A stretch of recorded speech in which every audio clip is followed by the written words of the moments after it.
Welcome to Penrose Learning, where we make understanding easy. You start by opening GG Games Space and signing in so settings persist across sessions. Once done, enable the floating window and keyboard mapping. These let you trigger emotes without leaving gameplay.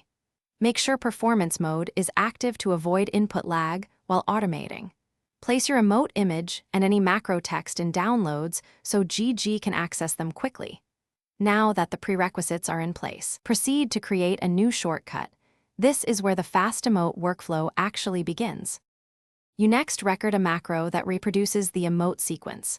Open the recorder, perform the taps or clicks for opening chat, pasting or selecting the emote, and sending it. Save that recording as a custom macro and trim frames so it's tight.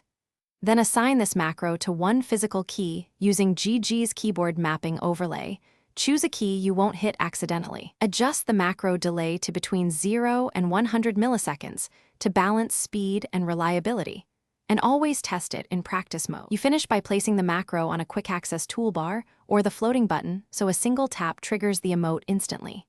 Once placed, optimize by reducing in-game graphics or closing heavy background apps to prevent stutter. This ensures consistent timing. If the emote still misfires, re-record the macro with slightly longer delays and make sure the target app has window focus when you trigger it. That troubleshooting step usually fixes missed inputs. If not, rebind the macro to a different key and retest. Thanks for watching. If this was helpful, leave a like and consider subscribing. See you next time.